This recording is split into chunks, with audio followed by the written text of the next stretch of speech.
আসসালামু আলাইকুম সবাইকে। আজকে রমজানের বিশেষ একটা দিনে আমি হচ্ছে যে বাইতুল মোকাররমে এসেছি। বাইতুল মোকাররমে রেগুলার নাকি এখানে খুব সুন্দর ইফতারি করানো হয়। তো সেই জিনিসটাই আমি আপনাদেরকে আসলে দেখাবো যে এখানে আসলে কিভাবে ইফতার করানো হয়। অনেক মানুষ নাকি এখানে গ্যাদার করে। সো আজকের সেই এক্সপেরিয়েন্সটা গ্যাদার করার জন্য এখানে এসেছি। বাংলাদেশের সবথেকে বড় মসজিদ বাইতুল মোকাররম।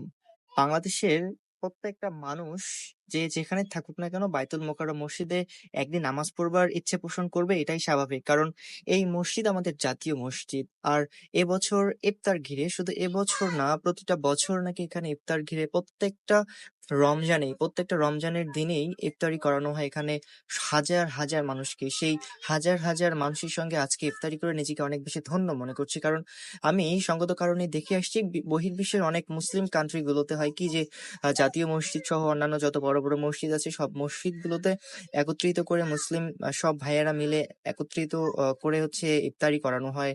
তো সেই এক্সপিরিয়েন্সটা গ্যাদার করার জন্য আজকে আমি বাংলাদেশের জাতীয় মসজিদ বাইতুল মোকাররমে এসেছি। এসে ভেতরের যেই এনভায়রনমেন্টটা সেটা দেখে আসলে আমি নিজেকে এতটাই আহ নিজের মধ্যে এতটাই ভালো লাগে এবং উৎফুল্ল কাজ করছিল যে আমাদের বাংলাদেশের মানুষজন এতটাই ঐক্যবদ্ধ।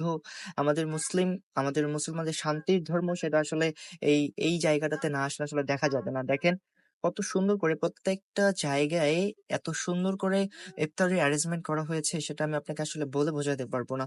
আমি প্রথমেই ভেতরের সাইডটাতে এসে দেখলাম যে এখানে এত মানুষ, প্রত্যেকটা মানুষ অনেক তৃপ্তি সহকারে এখানে ইফতার করানো হয়। আর সেটার বাস্তব চিত্র আমি আপনাদের কাছে তুলে ধরবার চেষ্টা করছি মাত্র।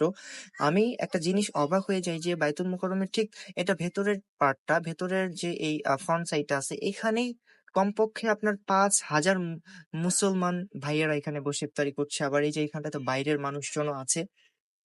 তো সবকিছু মিলিয়ে আমার কাছে কেন জানি মনে হচ্ছে যে বাইতুল মোকাররম আসলে আমাদের একটা প্রাণের স্পন্দন, প্রাণের জায়গা, যেখানে আসলে না আসলে কখনো আপনি আসলে বুঝতে পারবেন না যে আসলে আমাদের বাংলাদেশের মুসলমান মানুষজন যে এতটা ঐক্যবদ্ধ, এতটা মিলেমিশে তারা থাকতে পারে। তো এর মধ্যে ইফতারির সময় শুরু হয়ে গেছে। আমি ইফতারি করছিলাম এক ভাইয়ের সঙ্গে। তো সেই জায়গা থেকে এত ভালো লাগছে, সবাই এত তৃপ্তি সহকারে খাচ্ছে। আর আমাদের পাশে কয়েকজন ছিল, তারা অনেক বেশি আন্তরিক ছিল। যদিও আমি তাদেরকে চিনি না, বাট তারা খুবই হেল্পফুল, খুবই ভালো মনের মানুষ। আমি তাদেরকে জিজ্ঞেস করছিলাম যে ভাই, এখানে কি রেগুলার এমন করে ইফতারি আয়োজন করা হয়, আবার এমন মানুষজনও কি এখানে উপস্থিত থাকে প্রত্যেকটা রমজানে? তো ওই ভাইরা আমাকে বলল যে হ্যাঁ, প্রত্যেকটা রমজানেই প্রত্যেকটা দিনই হচ্ছে যে সন্ধ্যার পর মানে ইফতারির সময়টাতে এরকম এত মানুষ গ্যাদার করে। তিনি আমাকে বলল যে এখানে প্রত্যেকটা